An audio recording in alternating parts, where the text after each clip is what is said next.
clarification on those. I'm not sure all of them are relevant to the department, but it would be useful just to get a response. Okay, thank you. And then can I ask, I'm moving to 6.7 to 6.11. Are there any items within that block, 6.7 to 6.11? No, thank you. 7, Chair. Yeah, go ahead, Maurice. The request there for a meeting from Turley. Do you think they should? From who, sorry? From Turley. 6.7. Should we meet them just to see what the industry thinks?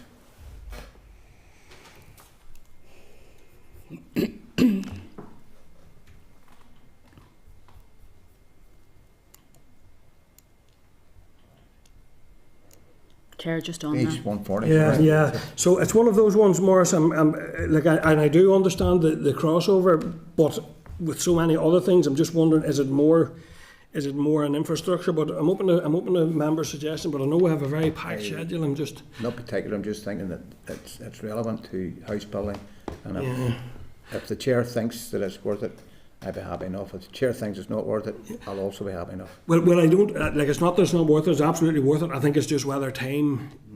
But I'm like it's members. It's for members to decide. So go ahead, Kelly. Could I maybe suggest then we write sending that paper to the Committee for Infrastructure to ask them for their comment? Yeah, I think that'd be a useful. Yeah. At the all-party group on the built environment, which used to be construction, it was brought up and discussed, and to be honest, the paper reflects quite a bit of the Fiscal Council and other, so it would be worthwhile just hearing from the Infrastructure Committee.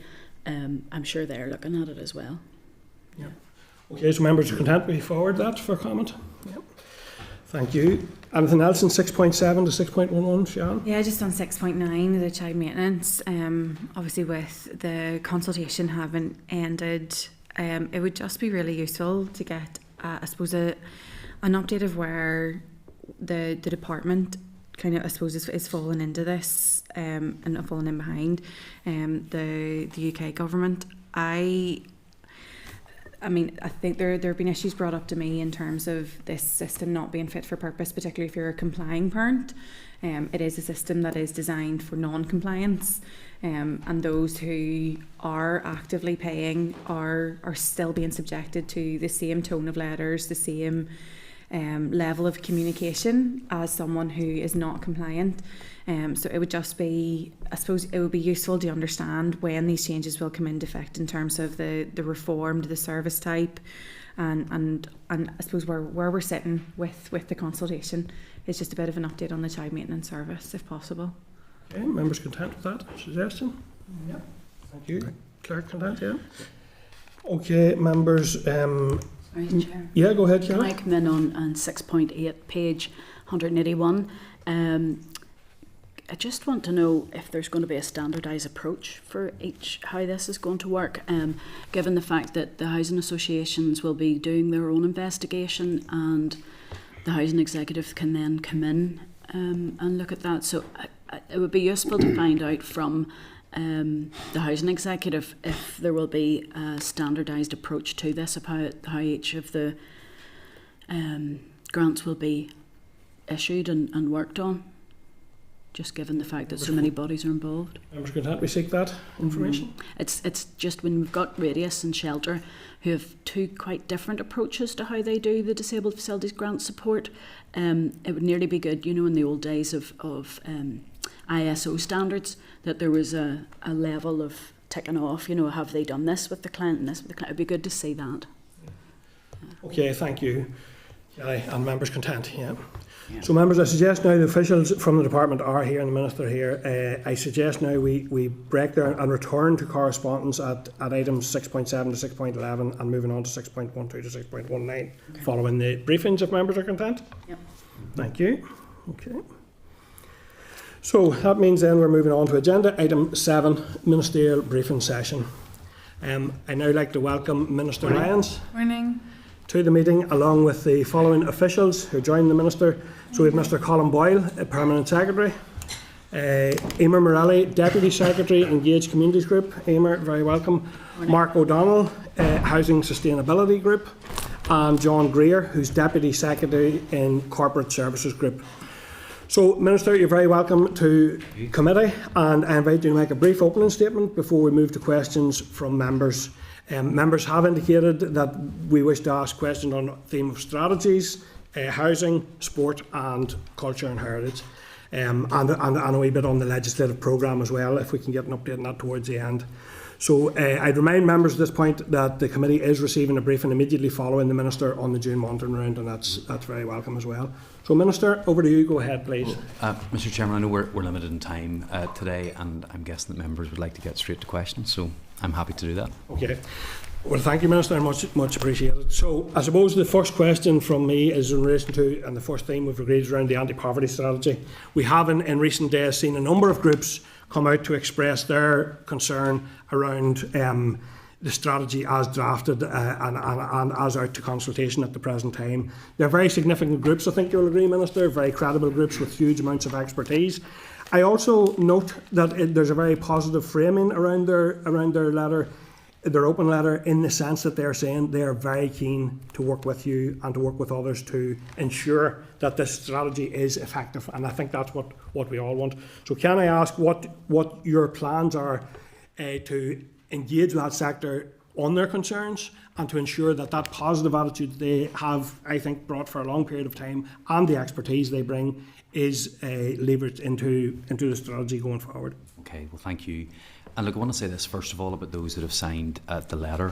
I believe that they are sincere and genuine in their attempts to tackle poverty right across Northern Ireland. I believe that they have an important contribution to make. I believe they already have made an important contribution already through some of the work that they have been involved in. So I welcome this intervention because this is a consultation process. I don't know how other ministers handle this, but I'm very genuine and sincere in wanting this process to be open. I want it to be transparent. I want people to have the opportunity to give their view. So I very much will take on board what has been said so far, but also the other concrete proposals or suggestions that they will bring forward. Look, I disagree with some of the things that have been said. For example, I believe that we will have targets that are going to come forward as part of the action plan. We will be able to benchmark those, we'll be able to measure those, we'll be able to hold ourselves to account through those as well. I don't agree when they say that there's nothing new in the strategy. I think there's a number of things that are new within it, and I also believe that it is right that we attach funding to some of the measures that are in place, and that is what we're going to have. So I note the fact that they've said this consultation should be removed altogether. I disagree with that. I disagree when they said that this is a document that would be harmful overall. But I do want to listen. I believe that many of the concerns that have been raised can be addressed. And let's hear what people have to say during the consultation. Let's see what else that they want to put in. And I will certainly share that with other members of the executive, because having reviewed again some of the suggestions that they had highlighted in their work that wasn't part of the process, I'm happy to raise that with other colleagues in the executive, because you'll be aware that there was considerable work that went on through the cross-departmental working group, and it was up to individual departments to come back with the areas for inclusion. And there's certainly some that I would have no issue putting in. It just those ministers hadn't brought those forward at that time. So I have a particular interest in community wealth building. We see that in the Northwest and in Larne. Certainly in terms of issues around broadband, something I've been working on considerably, especially during my time in the Department for the Economy, and access to affordable transport services. So there are things that we can add in. Some of those may be for the strategy itself. Some of those are ideas that can be put into the action plan. But considerable work has been done, and I don't believe that it's right for us to scrap the consultation, because other people will want to have their say as well. But I want to make it very clear, I will listen to all views that are that will be presented during the consultation. But just to finish, I will say this: there's lots that I could have put in here. There's lots of additional measures that I could have said, let's make sure we include those. But I need to make sure that we have something that's credible. I'm not prepared to be a minister that puts everything that we might like to do into a strategy, if I am in the full knowledge that I'm not able to deliver those, or if the executive does not have the funding for those. I want it to be something that we can say, we can get on with this, we can do this, and we can actually deliver it. I have no intention of producing a strategy for the executive to agree to if we don't have the necessary resource or ability to deliver it. Would you agree it also needs to be ambitious? Absolutely, and I think that we do have ambition in here when you look at what it is that we're actually trying to achieve. And I hope that you'll be able to see that whenever it comes to the action plans in particular as well. But I would encourage people to read the document as a whole. The important thing for me here is that we're trying to tackle the root causes of poverty. We don't need a sticking plaster approach. We don't need to be tackling the problem. At the end, we need to be preventing the problems in the first place. And in terms of what we have in front of us, I think this is where we need to be. That doesn't mean that I'll not listen to what can make it better. Okay. Thank you, Minister. Sian?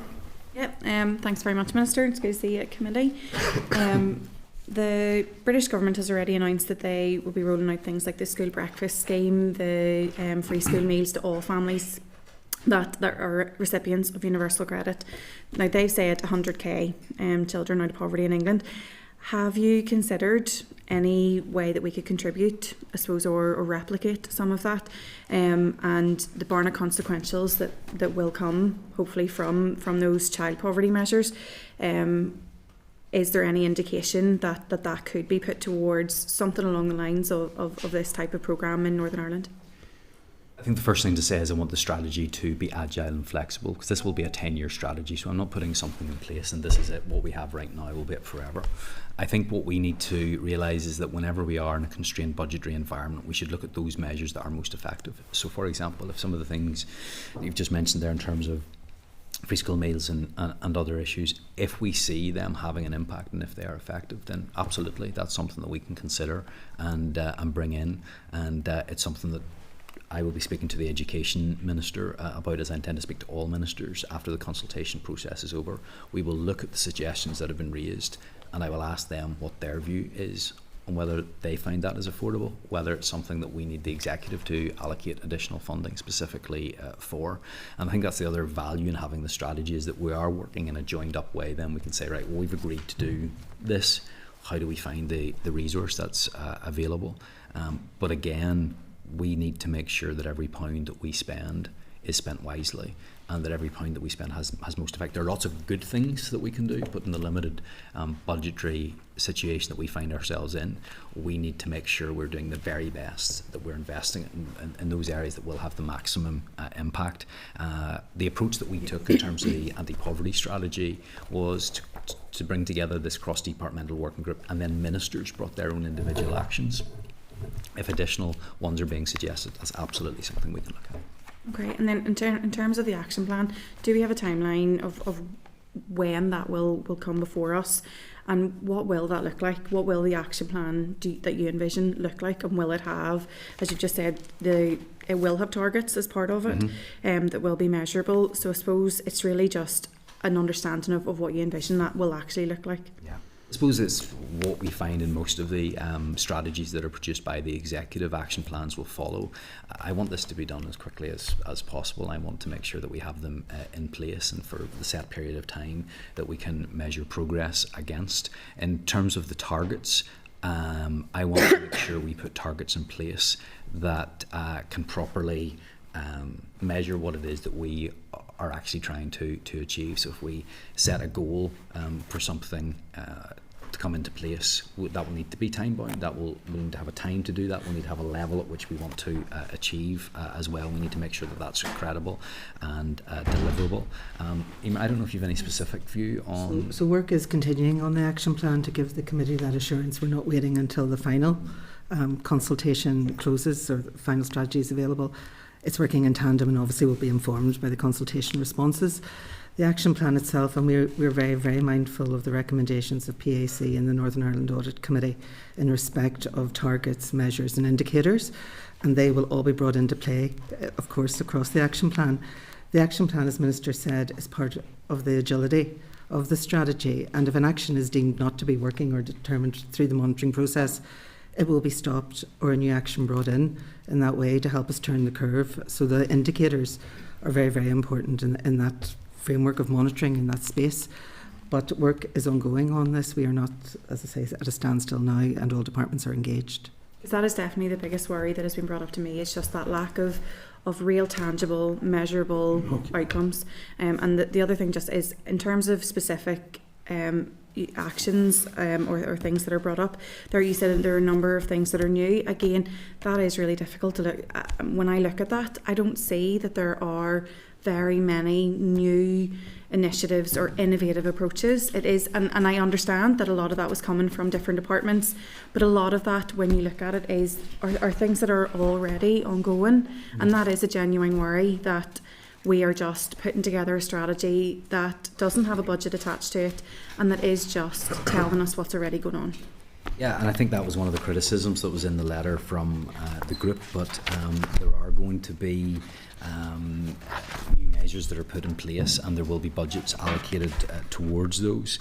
And for example, and what I want to do in terms of employability programmes, I hope to be able to announce that soon. That's going to be a considerable sum of money that I'm setting aside for that, because I've seen the difference that makes. I think I've said to the committee before, one of the standout memories that I have from my time in office so far was meeting with a young man who had autism and had struggled to get employment. His parents thought he would never get a job, but through the help in our employability programmes, we've got him a job that he's excelling at and has been promoted at, actually, within the civil service. So that's going to be new programmes that we're putting in place for that, and some of the other things as well that I've mentioned previously. But I think that it was one of the criticisms that I've received, but I think it is important that we do put in place into the strategy the things that we're currently doing, because it is important to keep them going as well. Okay. Okay, so we now have, I'm going to our Deputy Chair, Nicola Brogan, then I have Brian and Kelly. So, and if I could ask everyone just to keep it as succinct and tight as possible, please. Nicola, go ahead. Thank you, Chair, and thank you, Minister, and your officials for attending here this morning, and apologies I couldn't be there in person. Minister, you mentioned there about how you want to bring a draft strategy that was credible, and with all due respect, I think from the letter and the tone of the letter that was received this week, that certainly some people don't deem this strategy credible. And to be honest, one commentator actually said we'd be better off with no strategy at all, that this here draft one was actually going to set us back and deepen the crisis with poverty. So the consultation is open until September. So I just wonder, will you commit to listening to the views of those within the anti-poverty sector, and do what you can to strengthen what the strategy can actually deliver? Yes, of course I will. I've committed to that already, that I will listen to those, not just to those that I suppose you would say are specifically in the anti-poverty sector, but widely, right across society. We listen to everything that comes through that consultation process. I am sincere and genuine in wanting to make this the best strategy that can be. We will listen to all of the recommendations and find a way forward. Thank you. Chair. Right. Go ahead, Nicola. Are you looking back in? Well, I was going to come back in on another strategy, or should we? I will come back. We'll come back. There's a number of questions on anti-poverty, so we'll come around to that. Brian. Thank you, Chair. Welcome, Minister. We've limited time, but I wondered if you have any comment on the welfare reform changes at Westminster this week. Clearly there's been progress made in protecting existing claimants with the changes made. I do wonder, has any assessment been made? Will there be overall savings to the public purse or not? Some are saying there won't. And two other things I'd like to ask about. The commitment to £1 billion for employability support. Will Northern Ireland get a share of that?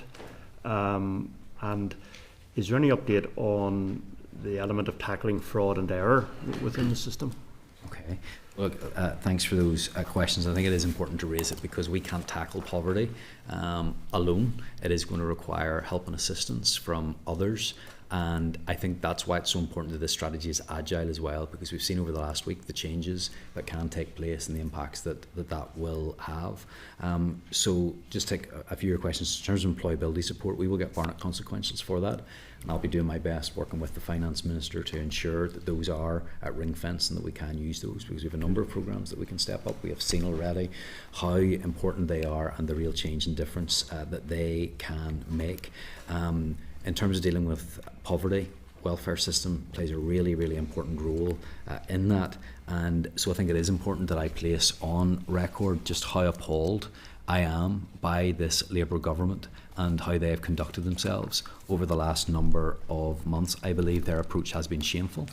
I believe that it has caused significant stress for many in our society, even those who I believe would never have been affected by the changes that had been proposed and those that perhaps would have been. It has caused a huge amount of stress. My initial estimates were that this would be costing Northern Ireland about £150 million. After we did a full impact assessment, that was £250 million. After the first set of changes that were proposed by the government, which I think only lasted for a matter of hours, the savings were just £83 million. And after the changes that took place the other night, we're at very early stages of assessment, but we believe ultimately that it will end up costing. It will not create any saving at all in Northern Ireland. So I think that has been an incredible mess. They've made a real hames of it, if I'm being honest. And I have a team of probably around 40 people that have been working on this over the last number of months, and all of that work that they've been doing, whether that's in policy work, analytical work, finance work, the operational teams, that's all for nothing now. So I think that's being handled absolutely appallingly, and I want to reassure you I've made that clear on behalf of myself, the executive, and I hope the wider assembly on many, many occasions that I've met the UK government, and I've met frequently with Stephen Timms, and I told him and other ministers why it was wrong to go down this route. And unfortunately, we have been proven right, and that comes at expense to people here in Northern Ireland. Just while we're on the subject, I also just want to provide some information to the committee in relation to winter fuel payment. I know there's some concerns about how quickly we're going to have to rush this through the Assembly, but we've now finished our analysis. There are 336,000 pensioners in Northern Ireland, and HMRC are now estimating that 86% or 288,000 will receive the winter fuel payment in 25-26 because they have an income of less than £35,000. 20% will not receive it in the UK as a whole. That is only 14% in Northern Ireland. Again, another mess by this government. It was inevitable that they would have to have changed course. I'm pleased that we were able to provide that £17 million of support to help some of those that would otherwise have missed out. But certainly it's a very, very poor record. I wonder, could you send us through a written summary of that as well, please? More than happy to. And there may be some of the items under question where it may be more useful time-wise if you provide us with something following the committee in writing. Really the information, but that's useful to know. Send that through. Yeah, no problem. Thank you. Okay. Sorry, and just one other thing in this, I think this is useful. You'd raised in relation to welfare fraud. I'm happy to announce to the committee that just this morning we have received from the Chief Secretary to the Treasury confirmation that the Executive can submit a business case ahead of the autumn budget. And if there are savings through us tackling welfare fraud and error that are certified by the Office for Budget Responsibility, the Treasury will consider providing for us a share of those savings. And those savings are massive. A very, very small amount of money that we put in, and you can get incredible savings from those. So that could be a net benefit to Northern Ireland. So we will be progressing that business case. I have a paper with the Executive. I hope it will get on the agenda because I think that could be very, very important. So those are some items of good news, and appreciate your latitude, Mr. Thank you. And we may indeed pick that up in terms of the officials that are coming in next. So that's something we can follow up as well. But I'm conscious now we do have a number of other members on the anti-poverty stuff. So Kelly, Daniel and Melissa, please. I promise, Chair, I'll be quick, and thank you, Minister, for coming along today, and to all of your officers. Minister, you've mentioned there that your ears are open and you want to listen to the solutions that are coming forward to the anti-poverty strategy through the consultation. During that period of time, will the department be reviewing the work behind the anti-poverty strategy and updating some of the evidence? Well, we have an extensive evidence base, both through what had been produced by the different groups that had been in place, but also additional extensive information. Certainly, if any of that needs to be updated, any changes, we'll be cognizant of that. Thank you.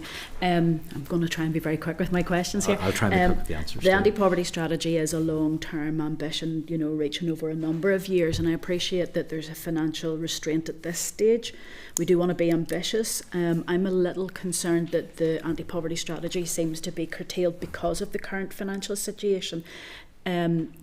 Just for the committee here, is there any intentions of adding, if you hear it from the consultation, for that longer term ambition piece that isn't so curtailed with financial difficulties now? I think the anti-poverty strategy is a strategy of where we want to go and what we want to do. It doesn't include every single action or every single measure that we might put in place to do that. So of course that can change depending on where the finance look. We'll never have all of the money to do all of the things we want to do, but what we can do is make sure that we're putting it where it needs to be, and absolutely we'll keep that under review. One more question about the financing of this. Now we know that we're hopefully moving into a multi-year budget period. The consultation's out, the reporting will be in the autumn, and then hopefully the final strategy will be available in time for the multi-year strategy budgeting. I'm just wondering if there's any can you see any difficulty with that? I'm just very worried that with all the strategies, unless they're in place prior to the multi-year budget, we might not be able to add those into the budgets. Sorry, that's why work is continuing on the action plan with departments over the summer period to ensure that departments, when they're looking at the actions that they can deliver, are cognizant of budgetary issues to come, but I'll defer to John. Yeah, so the multi-year budgeting exercise, the very initial returns are due with Department of Finance colleagues towards the end of August, but the budget will not be set or agreed by the budget will not be set till November, possibly into January, by the executive. So there is ample time, as Emer's referenced, for the action plan to be considered within that 3-year budgeting cycle that we're currently working on. I know that I did ask the Minister for Finance in the Chamber the other day about that cross-departmental budgeting planning. It's not currently happening, but it would be good to see the other departments, what money that they're setting, you know, to achieve the anti-poverty strategy aims. The last question I have, Minister, is about the Bank of England Chief Executive had talked about what Labour's doing at the minute is sort of putting the cart before the horse, and he was more interested to see employment support coming forward before sanctions would ever be considered. Do we know when your disability work strategy might be coming out, because that'd be quite important to lead in? Yeah, absolutely, and that's the approach that I have taken, and that's what I've emphasised throughout my conversations, is I do want to see a reduction in the welfare bill, because I want more people to be in work, and I think many of those people want to be in work as well, and that's why we have invested, and I'm going to be making an announcement on that soon. In terms of the disability and work strategy, I believe that's in a good place. I believe we've had good engagement on that, and I sent that to the executive, I think, last week. So I hope that will be on the agenda for the next meeting. Okay, and will that disability and work strategy, I know you'd said in the 2nd of June about investing in a multi-million-pound employment programme. Is the disability and work strategy part of that, or is it separate to it? Well, the strategy has been formulated separately to that, but obviously there are overlaps. They interact. It's an important part of that. The employment programme that I will be announcing will not exclusively be for those who are are disabled, but obviously there will be a part of that will be for that purpose. Okay, thank you very much. Okay. Just on that, Minister, you had indicated that you were going to bring a draft of the disability strategy to executive colleagues for consideration before the end of June. Has that happened? It hasn't. It is going to be with me, I've been told, imminently, so I expect that to be on my desk within the next week, and then I will be forwarding that on to executive colleagues. So disability and work strategy with the executive disability strategy, I hope very, very soon. You don't have a tighter timeline? It's not with me yet. I expect it to be with It will me be with Minister shortly. next week. Yes. Okay, moving on then to Daniel, please. Daniel. Thank you, Chair. Minister, you're very welcome. Minister, this draft strategy has come under quite a lot of heat and criticism in the last number of weeks. The co-design group and key contributors to this have said that it's not fit for purpose, there's no new actions, it won't make any difference, it lacks clear and time-bound targets, the life cycle approach is questionable, there's no clear funding commitments, and it doesn't meet any of the key principles that we're committed to. Do you feel this draft strategy falls far short of what people were expecting? I can't comment on what others have been expecting, but from my point of view, I've been clear from the start. I want to make sure that we have a strategy in place that is realistic, that's deliverable, and will actually make a difference in people's lives, and I think that's what we have here. Look, I repeat what I've said. This is a consultation period. I'm genuinely going to listen to what people have to say on that, and if we can make changes to that, that's great. I want it to be the best that it can be, but I want it to be deliverable as well. I don't believe that there's nothing new in here. I don't believe that there will not be any targets associated with that.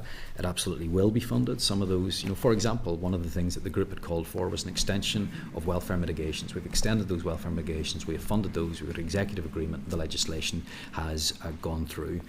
There are lots of other things that will be new, as well as funding what we're currently doing as well. But it's a consultation period, so let's hear what people have to say. Yeah, it does look like it's just business as usual from a lot of the stuff that's in this draft strategy. It doesn't look like there is very much new in it. But that said, the co-design group, who did a lot of work and spent a lot of time and effort on this, will be very disappointed to see that a lot of their fingerprints aren't on the draft strategy. Surely, as Minister, given the reliance on the evidence from them and some of the exceptional organisations that are involved, such as Bernardo's, it's a damning indictment of the department to receive such criticism of this strategy. Well, I just don't actually think that matches up with reality. We have drawn heavily on the evidence that they have presented, and in terms of the suggestions and the recommendations that they have made, you will find many of them in here. Some of them as things that we have already done, such as deliver an executive childcare strategy, and there's been a commitment made to that. Looking at measures in terms of keeping people's homes warm, issues around low pay, issues around maintaining the triple lock, providing support to help people access benefits, issues around housing, working with the advice sector about eradicating fuel poverty, eliminating period poverty. Those are all things that they had asked for, all things that have been included. There are some other things that they've asked for that have not been included yet. Some of those I think that we can look at again. Ultimately, I can only go on what departments come to me and say, this is what we're doing. So, as I've said before, I hope DOF will look at community wealth building again. I hope that the Department for the Economy will look at some of the issues raised around broadband. I hope DFI will look at some of the issues around community infrastructure. Education and health could perhaps look at other issues as well. But it's also important to distinguish between what's in the overall strategy and what will come later on in the action plan, because the action plans will probably see more change year to year as those progress, whereas the strategy is more of those longer term things that we're trying to do. The track record of the department when it comes to child poverty, comes to poverty generally, has been quite bleak and was the subject of considerable criticism, not least the subject of an inquiry by the Public Accounts Committee, declaring interest as chair, and there was quite a lot of heat in relation to that. Can you reassure us that lessons have been learned by your department and those mistakes will not be repeated? Of course, that was an executive strategy, so responsibility, I think, is on all departments to make sure that we do what needs to be done to get to where we need to get to. But you'll be aware of the PAC report, the recommendations that have been made, and how we actually are taking those forward as well. I'll be happy to provide you with further information about how we will be doing that.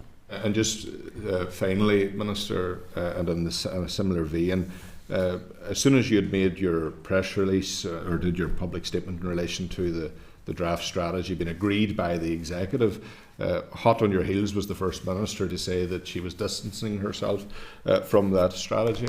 Were any such concerns raised when you brought this to the executive table by any of the executive parties that share that roundtable with you? We had, and obviously I can't go into detail about executive discussions, but this had been the subject of extensive discussions through the cross-departmental working group, and that was the time and the opportunity for ministers to put forward what they wanted to see within the strategy. I'd received some comments, I'd addressed those comments in correspondence as well, but I think it's safe to say it was not there was not a lengthy debate around this issue, and I certainly left that executive meeting believing there was good consensus on the way forward, and that we were open to consultation on this and to listening to what people had to say, and that there was broad agreement on what we had in front of us. Look, I listen to what others have to say. I will do that through the consultation period, but I was not getting pushback at all within the executive, and I believe that there was good unity among executive colleagues. I understand people can come under a bit of pressure, and they can change their positions, or they want to be seen to be on the right side. But I've taken on board all of the criticisms that have been made of this, and we will certainly listen to those. I believe a lot of those don't have a basis in reality. I hope I've explained, and I hope I've reassured the committee today about the approach that I am taking. But if anybody inside or outside the executive have changes that they want to make to that they haven't expressed to me so far, I'm open to listening to those, but I hope that they will also be willing to provide the funding that is necessary if it comes an additional cost as well. Thank you. Lisa, Honorary Walter Rodwire, Minister, you're very welcome. Agus Falter of the Fern Foster, and your team is also very welcome here today.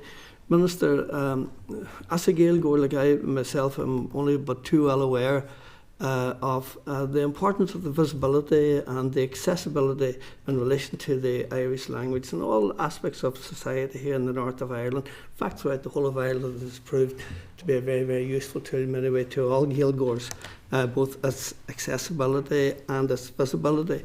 So it has caused me concern, the very fact that you've involved yourself in an issue in relation to the central train station, as it now in Belfast, in terms of the Irish language, so that as the Minister responsible for the development, protection of and promotion of the Irish language, can I ask you, Minister, just how committed are you to that, and when are we likely to see an Irish language strategy policy produced as well? Well, look, again, as your colleague did in the Assembly Chamber earlier on this week, you're making the case for me. It absolutely is a cross-cutting issue, because responsibility for languages lies with me, and we have a delicate system of government here in Northern Ireland, and that was there are a lot of work went into making sure that we have stable political institutions here, and those are based on the rules. And the rules are that significant, controversial or cross-cutting issues must come to the executive. And that is why I believed it was important that I intervened in the way that I did, because I believe that this is an important case that is being taken. I'd hoped that we wouldn't get to this stage. I would have hoped that we could have had a conversation in the executive about this issue. But unfortunately, I was left with no option other than to make sure that I intervened and provided the court with the evidence that I have, which in my view supports my assertion that this being a controversial and cross-cutting issue should go to the executive. In relation to the Irish language strategy, I take my responsibilities very seriously in regards to the role that I have to promote and protect languages. I believe that needs to be done in a way that is proportionate. I think it needs to be done in a way that is reasonable, and that's why we have set up this cross-departmental working group to ensure that potential actions that could be taken through an Irish language strategy are proportionate, because I fully support the right of people to use language, to learn language, to promote and protect language, but that can't be done at cost to others or to the public person in an unreasonable way.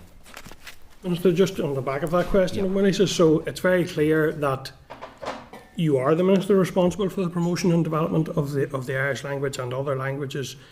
However, you yourself are now back in court again as a result of not bringing forward the strategy that you say you are so responsible for.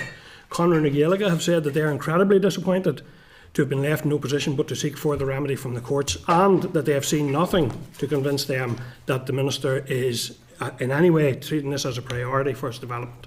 So can you explain the irony in that situation? Well, that's your analysis of it.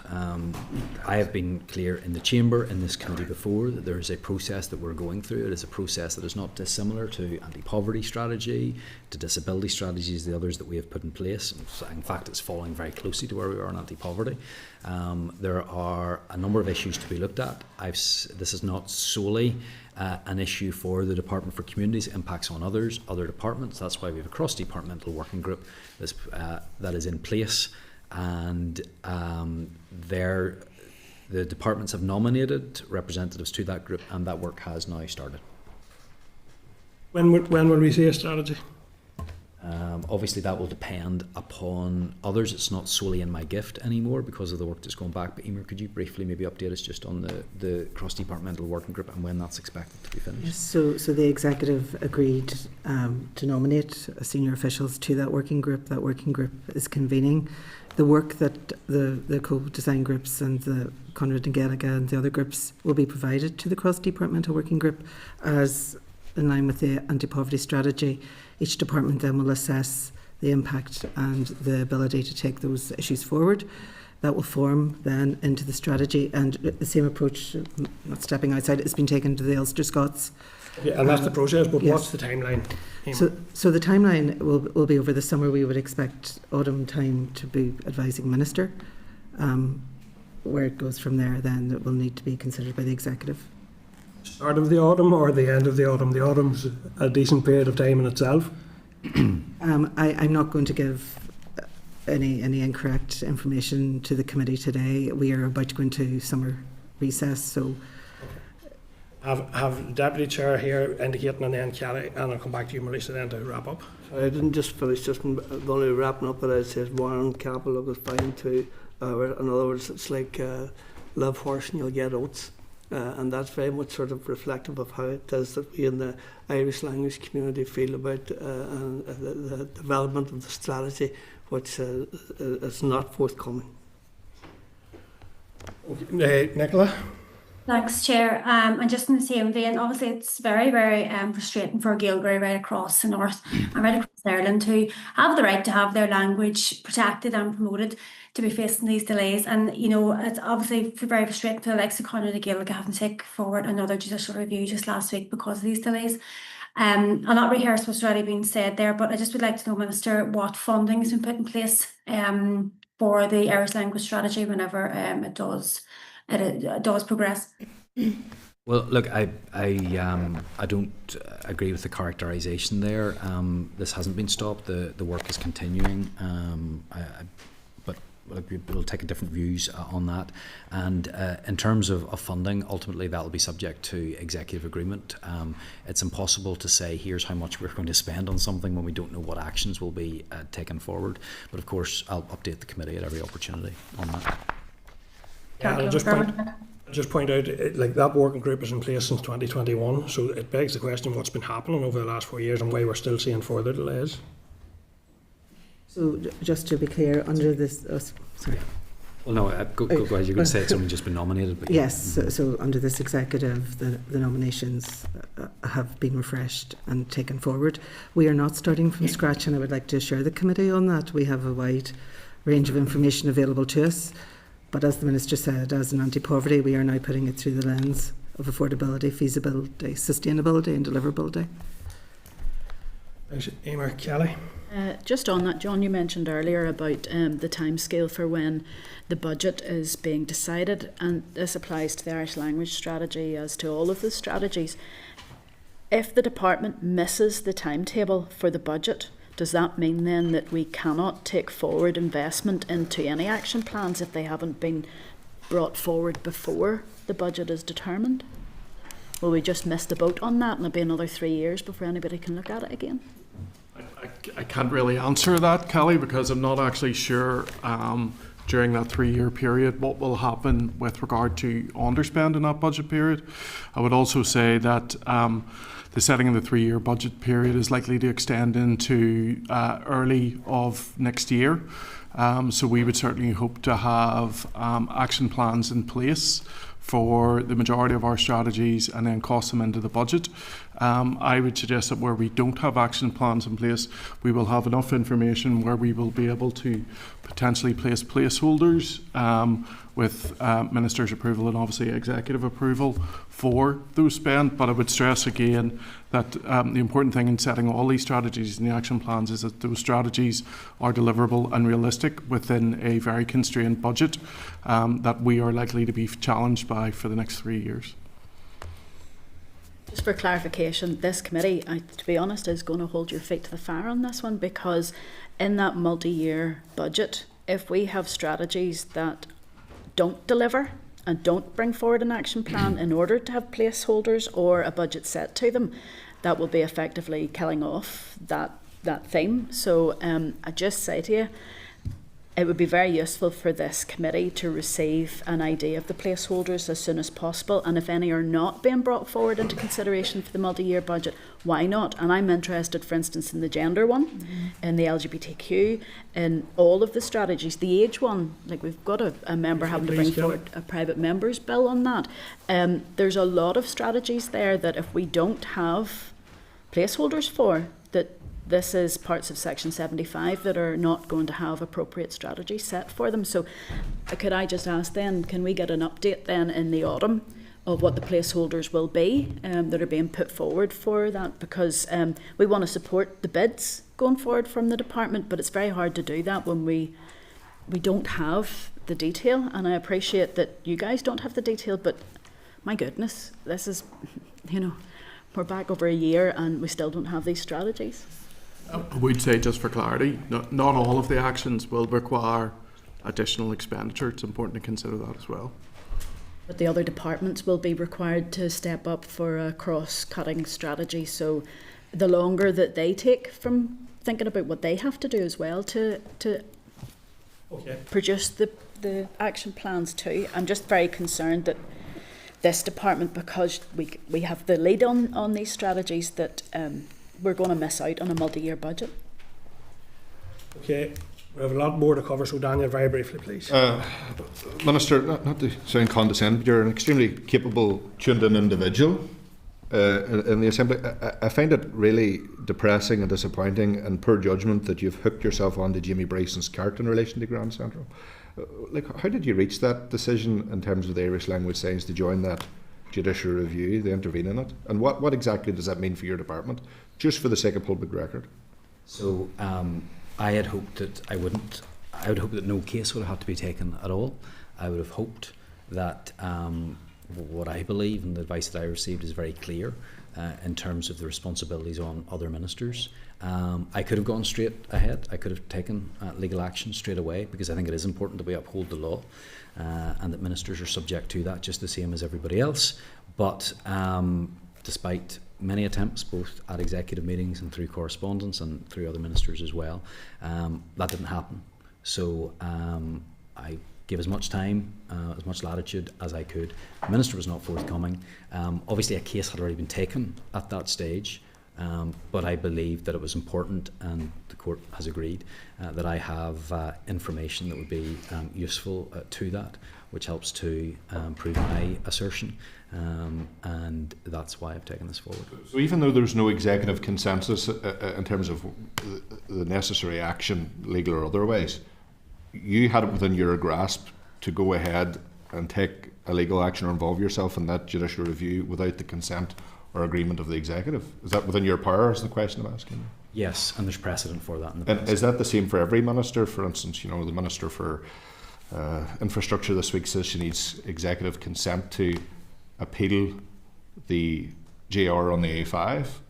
So what's the difference there if the Minister needs executive consent? Because I think it would be impossible for the executive to give its consent if one minister was taking legal action against the other. So I think that it's very clear that it's within my gift, and there's clear legal precedence. So the minister has basically a minister has the power to take whatever course of legal action required in the interests of the department. Say. No, I don't think any power whatsoever. I think you have to look at precedent and what has happened in the past. I think I know what you're saying here in terms of the A5. I think that's the real point that you're trying to make. But ultimately, that is a significant judgment that would have implications across all others. That's a very important issue, but we have very important work that we need to continue here today. So moving on now to the issue of housing, Minister. In the past number of weeks, we have seen, disgracefully, families and individuals, children, burnt, beaten and intimidated out of their homes in disgraceful scenes that we have witnessed around the north. As Minister of Housing, what steps have you taken in the meantime to ensure that all of those families have been supported, are in housing, and that those families and children, and indeed a pregnant woman, are safe, secure and housed? Yeah. So I'm sorry, Chair, and I can't provide this information, perhaps privately, to the committee, if that is allowed, because we don't want to talk about individuals because of some of the small numbers, so I can maybe provide that on a confidential basis. But I have been in touch on a number of occasions over the last few weeks with the Housing Executive. Obviously, they're the body that are responsible. I want to reiterate again and make it very, very clear, there is no justification for this whatsoever.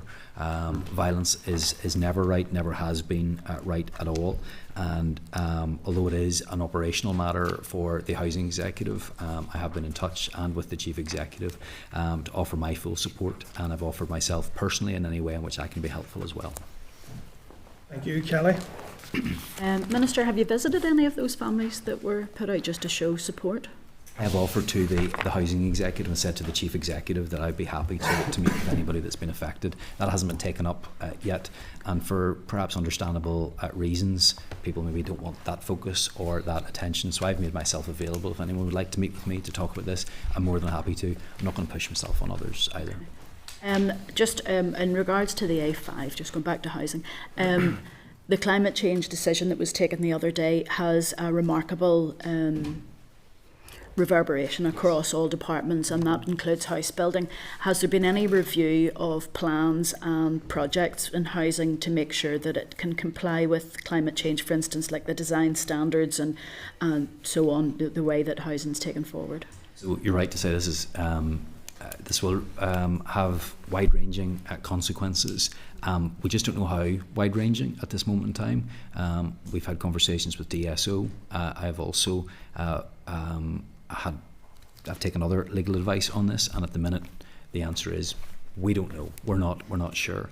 However, there are some things in my view that are very clear in the judgment, which is that as a result of the decisions that were taken by this House a number of years ago, there are now requirements on us, and that does have an impact, and it will, in my view, not just have an impact on major infrastructure projects, but it will have an impact on smaller ones as well. And I don't think that there is any guarantee that even with the best homes that you can build, even if they're to passive house standards or whatever else, there is still embedded carbon in the homes that we build. There will be roads that will need to be constructed to take people to those homes.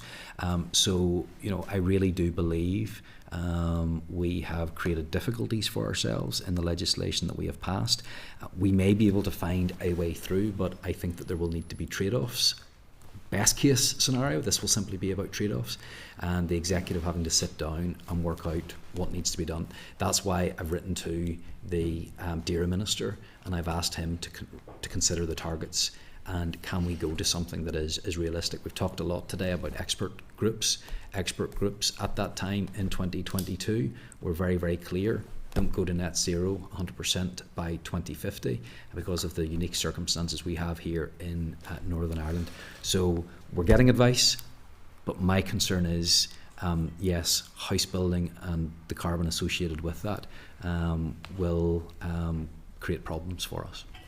Okay, I don't agree with you on that, just because I meet on a regular basis with the construction industry, and they've said that all they need is to be told exactly what they need to do, and they will do it. They're already doing quite a lot of it. In fact, the electric vehicles that are used on site, for instance, to dig foundations, are already helping to contribute towards that net zero goal. What's holding cost though as well, Kelly? It doesn't cost them any more because they're building that into the prices anyway. Yes. The design It's standards. prices for who? The people, and this is the key point here, and this is worth emphasising.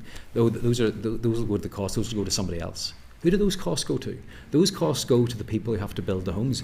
We are making it all more expensive. And I am very passionate about this because we take decisions all the time in this house that have implications. We've had a long conversation this morning about anti-poverty strategy, and we have to understand that these measures that we are taking do come at a cost. And I think we at least need to be honest about that. Minister, I'm not in denial. I recognise there is an issue that needs to be dealt with. I'm concerned about costs for people. So the house is slightly more expensive, but the actual benefits of reducing fuel poverty is enormous for the running costs of that house. So I think we need to just... Over sometimes a long period of time. Well, a mortgage lasts 25 or 30 years, Minister. So, I think that you're not reading the room right here. The industry is saying that they need an update on the design standards. Now, you're the Minister over Housing. Are you going to actually go forward with the other ministers and look at the design standards so that our housing is actually brought up to modern standards, to ensure that people can actually have houses that do have inbuilt energy savings within them? Because, to be honest, at the moment we are building stuff that is out of date, and there are housing associations who are trying their best, but the design standards for the houses that we are putting public money into is out of date. Look, I just want to say, first of all, I am all on for making our homes more energy efficient. In fact, I made a bid in this monitoring round, I think of £3.8 million, to ensure that we could make our homes more fit for purpose. It's one of the primary reasons why I want to see the revitalisation of the housing executive. Yes, our standards could be better, but it's in some of our housing executive stock and existing stock where the real problems lie. And look, there's no doubt about it. You build to the highest spec possible and you will make considerable savings. We see that in Sunningdale, in North Belfast. But all I'm saying is that does come at an additional cost. You can talk about mortgages and the long length of those, that's absolutely correct. But in terms of the homes that I need to build, in some cases, to go to that standard, you're talking up to twice as much as it would otherwise cost for that very, very, very high spec. I'm happy to bring in Mark here to talk a little bit about design standards and where we're at right now. But we do need to be aware that there is that little bit of balancing to be done as well. To be honest, because our design standards are so low, we're missing out on the savings that could be made in like the Setanta type homes that are built in a factory. But I just think... Briefly, please, Mark. Well, I'll try and be very brief because this is a very complex area and there's more than one department involved in it. If you look at the climate action plan that's out for consultation at the minute, some of the existing policies refer to the things that the Minister has said. Some of the proposals are about continuing to uplift the building regulation standards. Now, that will be currently a DOF responsibility rather than DFC, but it is in the residential part of the climate action plan. So there's no doubt that we have a journey to go on in terms of improving right across all tenures. In terms of social stock, the housing executive had a really big challenge, and you know that revitalisation is the best way to respond to that. We're also working with the Federation of Housing Associations on what support we could provide using financial transactions capital, because we know that the prospects of getting more capital funding per se are increasingly difficult. You know that as well as anybody. So look, there are things that we're trying to reach for. There's no question that they will require funding of one kind or another, as the Minister says, whether that's capital, whether that's use of FTC, or whether the burden is going to fall on the people who will, in the private sector, private rented sector, have to pay for the construction over whatever period of time. I think the case is around showing the net benefit in terms of reduction in electricity and bills, and hopefully phasing out of fossil fuels. We're dumping important issue, and we will, but I will, to be fair to all the members, have to move on. But just to say, we're dumping £500 million worth of renewable energy into the ground every year. I think that we could be using it a lot better for these sort of costs. We're looking into that as well. Important issue, and we will return to it indeed, absolutely. Brian, and then Morris, please. Okay. Thank you, Chair. Just on housing supply, Minister, an extra 9 million in the monitoring round this week. Just if you can clarify how many new social homes you think that will equate to. And I also want to ask about the obstacle of wastewater connections, which you'll be well aware of. And this is it seems like every development receives an objection from Northern Ireland Water. Certainly in North Belfast, for small schemes, we're trying to progress maybe 25 houses. It becomes a delay which can last for years. Some extra funding has been provided. Is where that, and it's a Department for Infrastructure take the lead in that, but it obviously impacts heavily on your department. Is there a monitoring from an equality impact assessment of where extra funding is going to enable wastewater connections? It does seem parts of West Belfast have had extra investment, but as I say, there's North Belfast schemes where that remains an obstacle. So is that engagement happening across departments?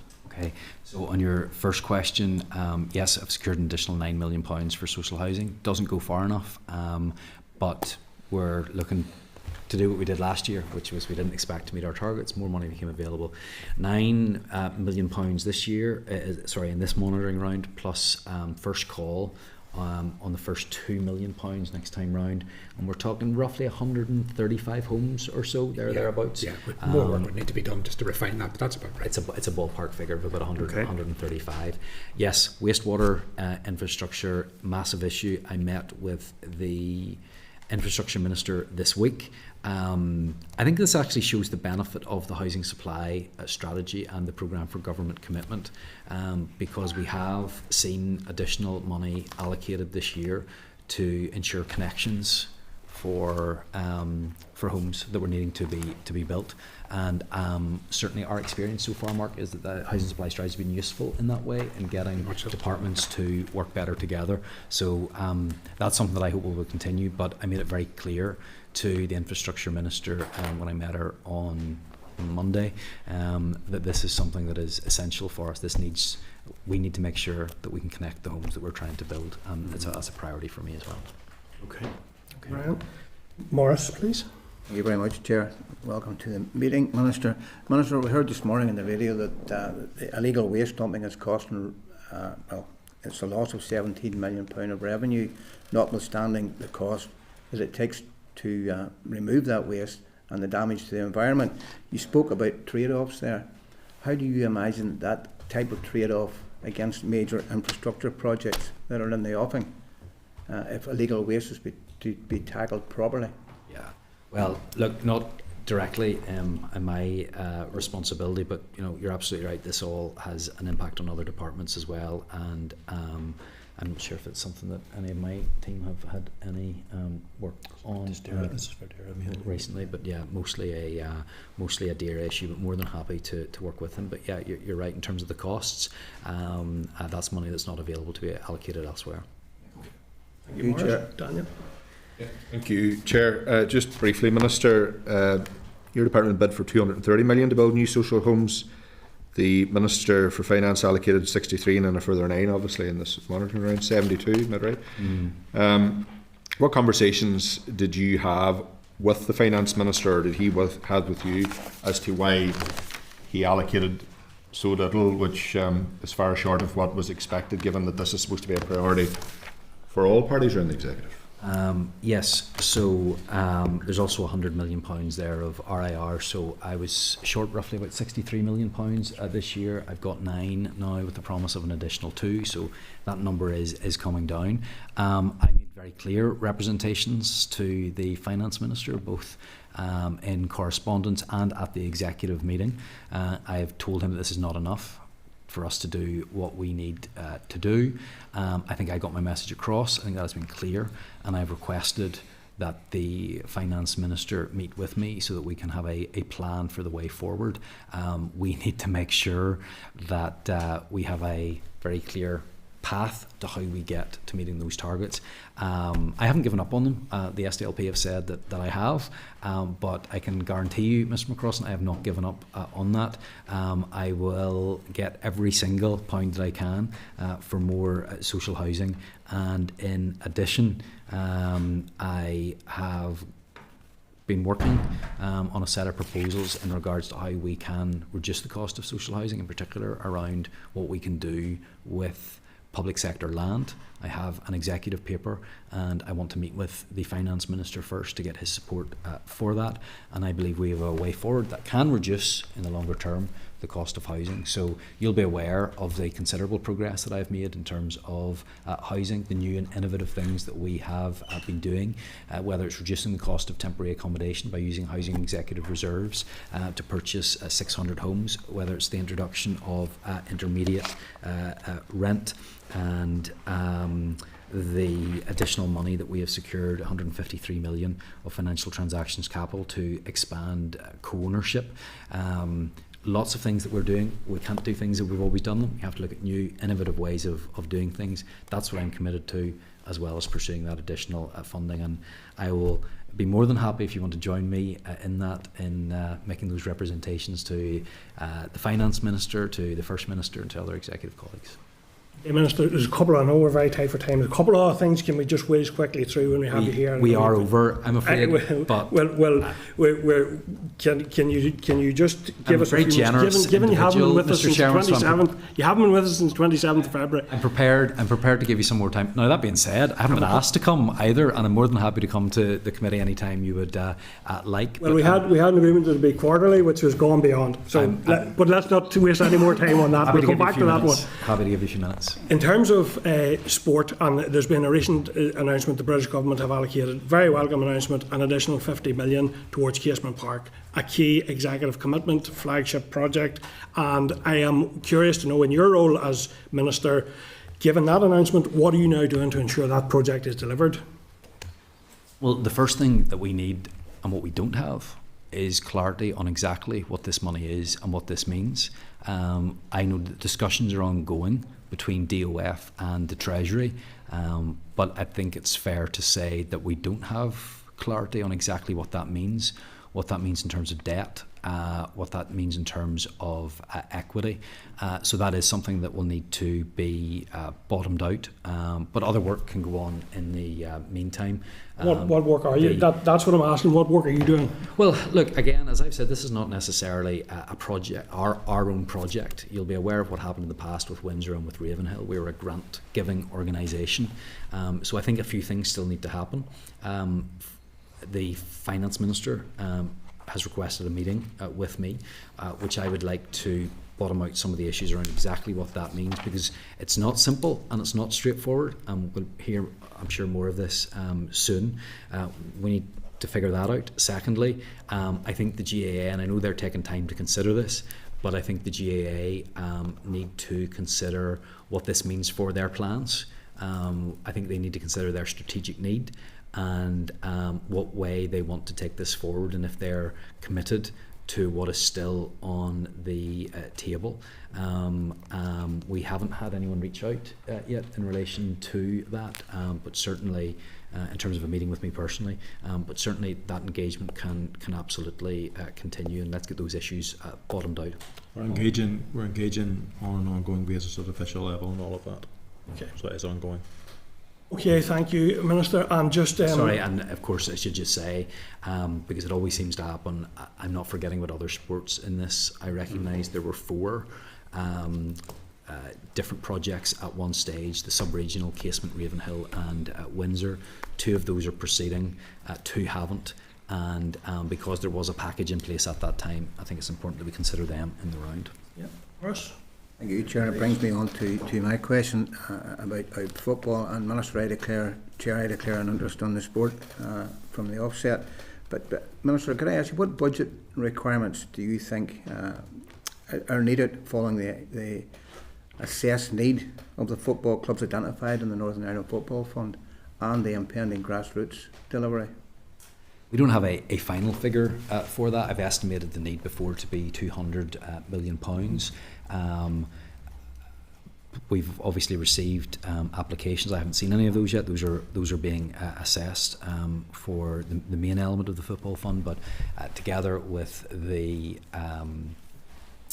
grassroots element and the National Training Centre, it's still a significant sum of money, and you'll be aware that £200 million is a figure that we've said now for some time, but my expectation would be that is growing. Thank you, Chair. Okay, I'll give what I hope is the final word then to our Deputy Chair, Nicola. Go ahead, Nicola, please.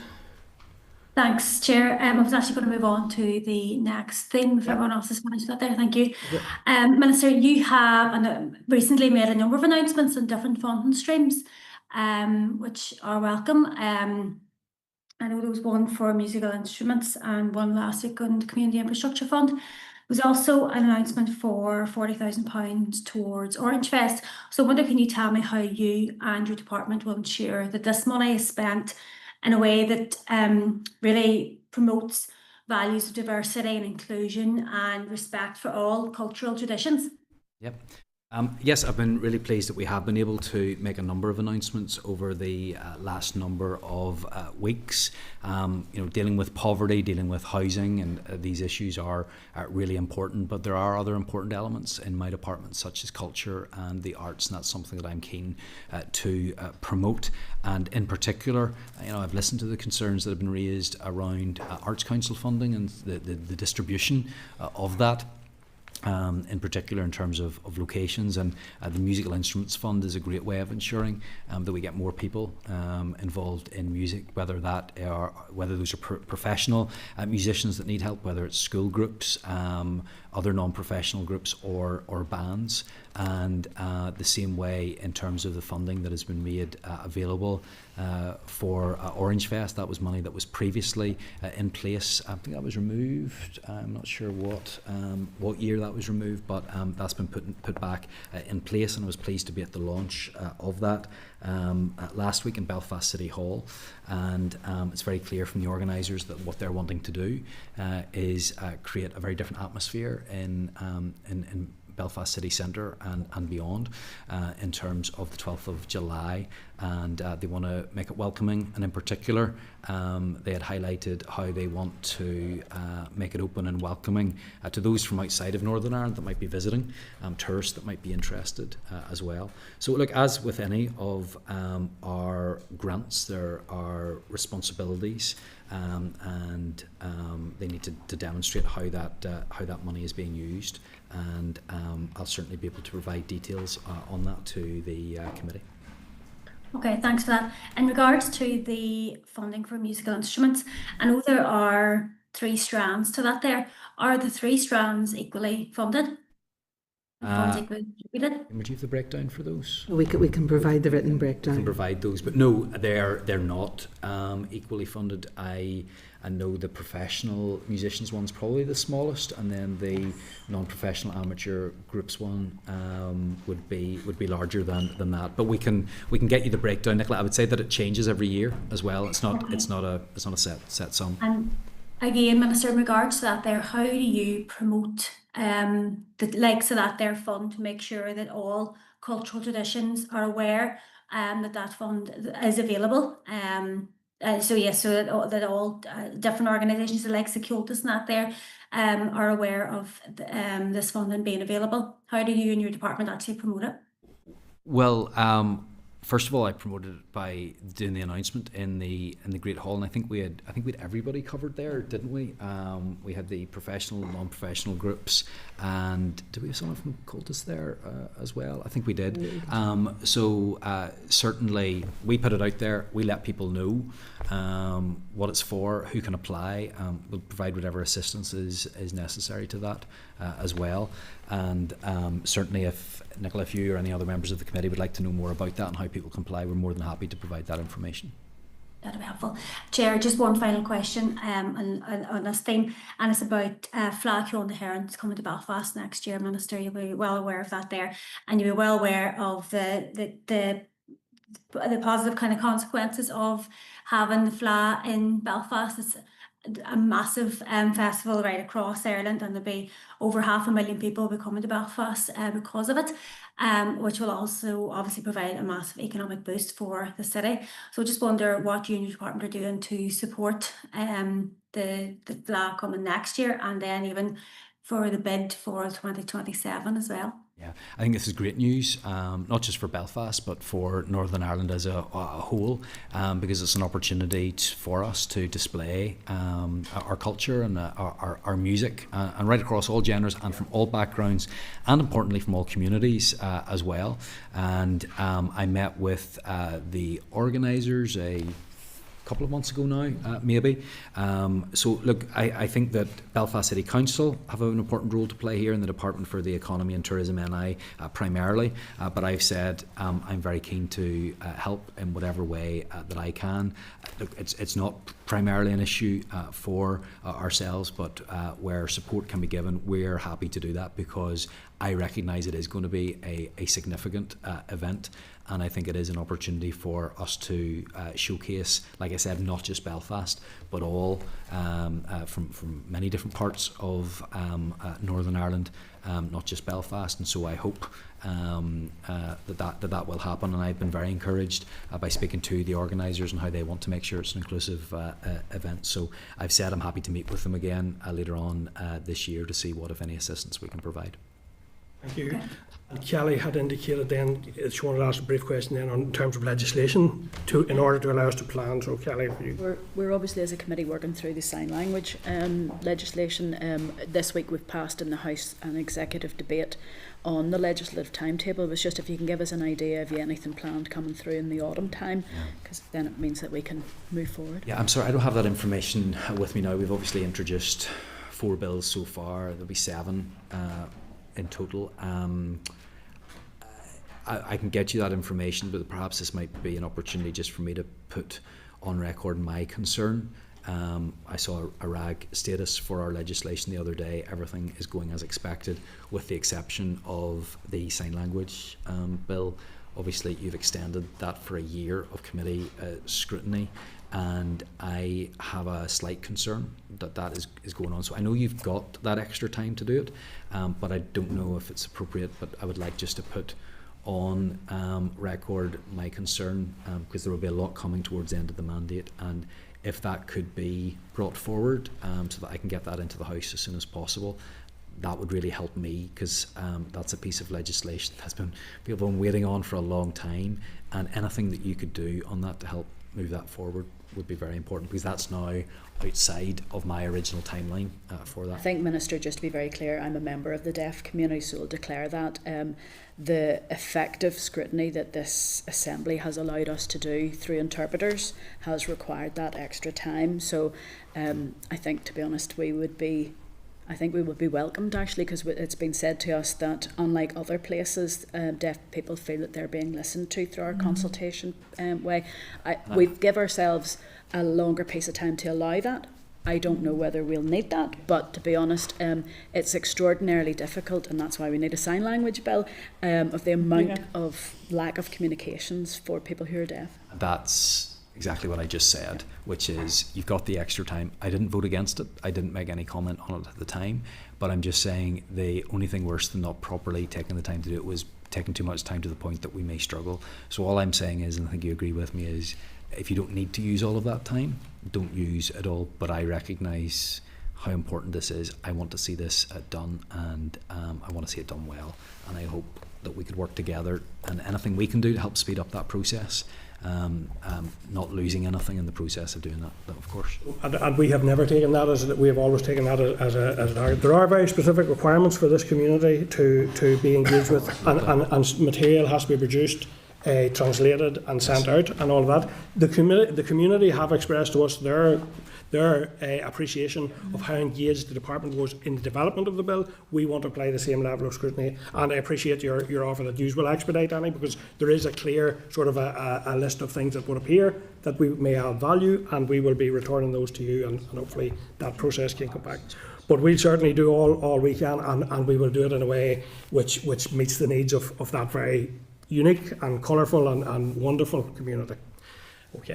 Okay, Minister, thank you and your officials for attending today, and appreciate your response to members' questions. Just on our earlier comments, Mr. Chairman, I have no issue coming to the committee. I'm happy to do that any time, and I've never turned down an invitation, so always more than happy to come here, because I have full confidence in this committee and their ability to do the job, and I'm happy to assist in whatever way I can.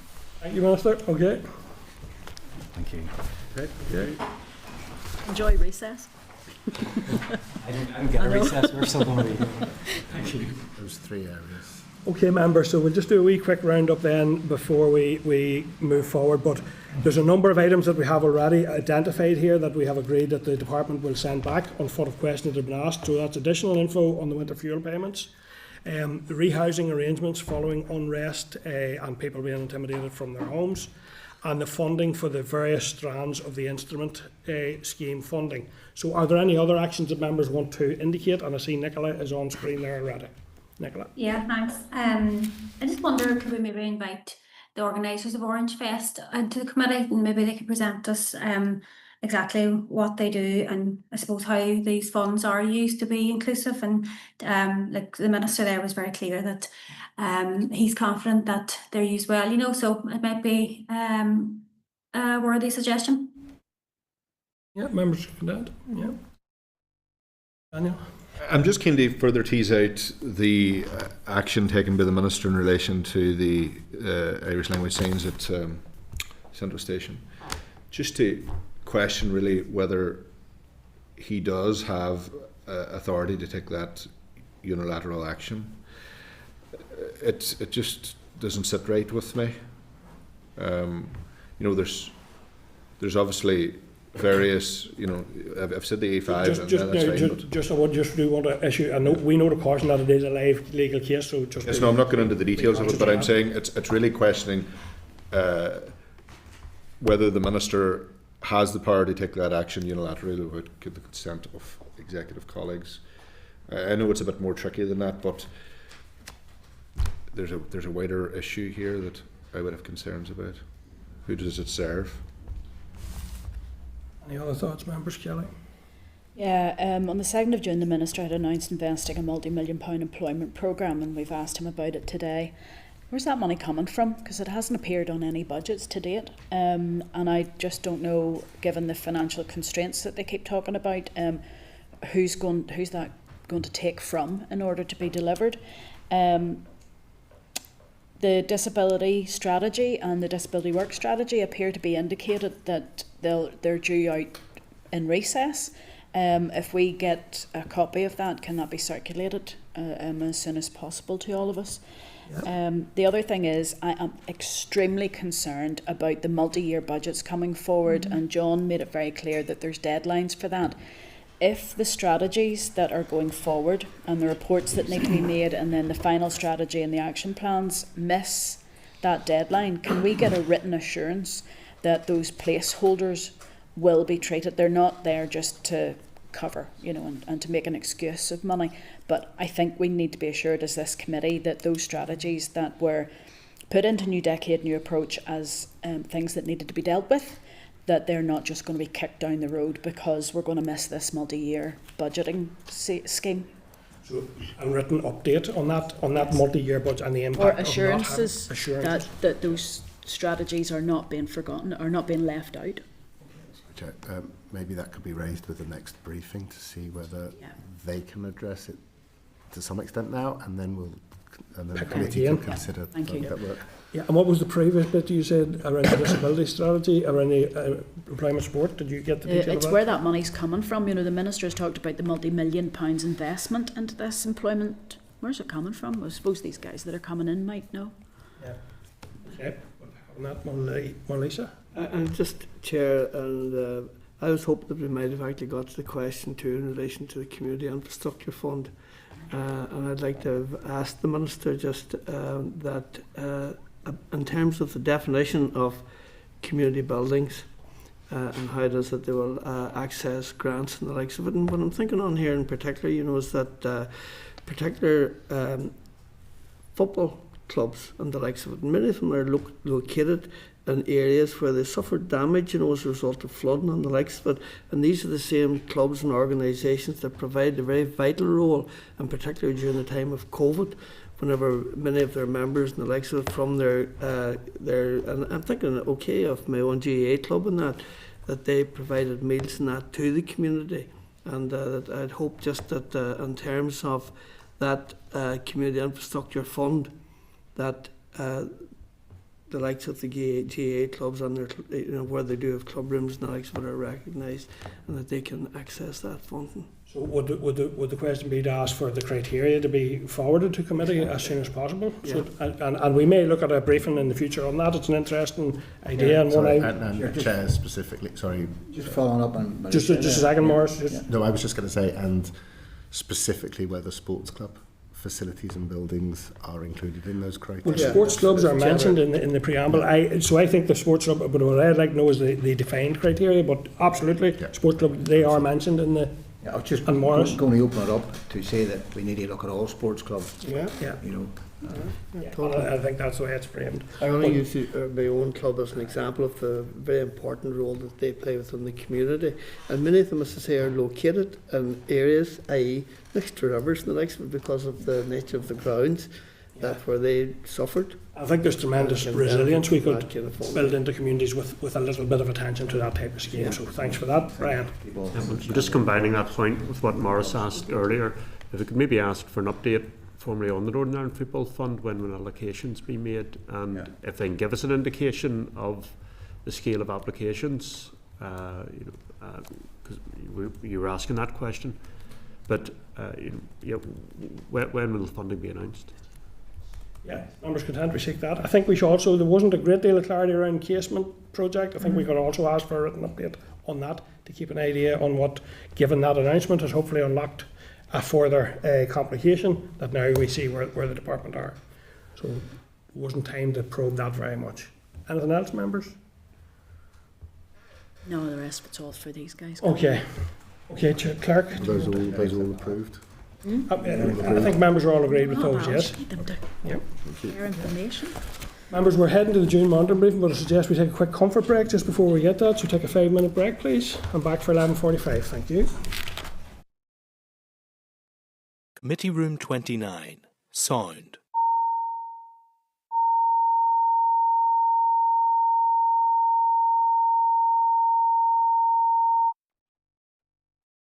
Committee Room 29. Sound.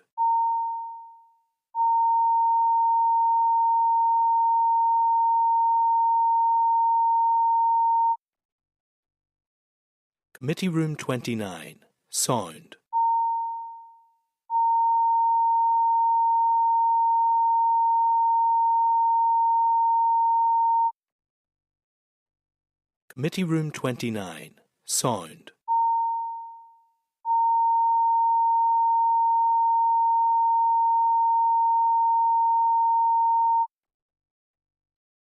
Committee Room 29. Sound.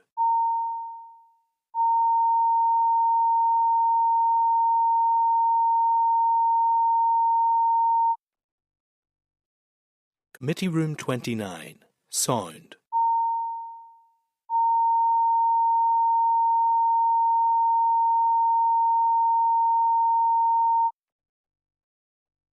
Committee Room 29. Sound.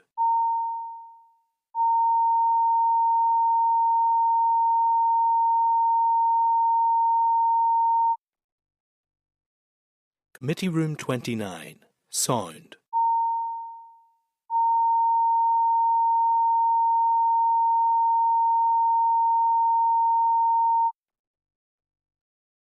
Committee Room 29. Sound.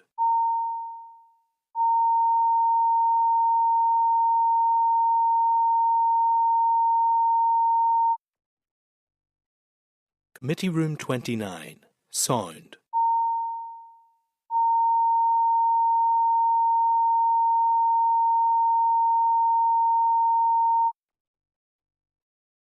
Committee Room 29. Sound.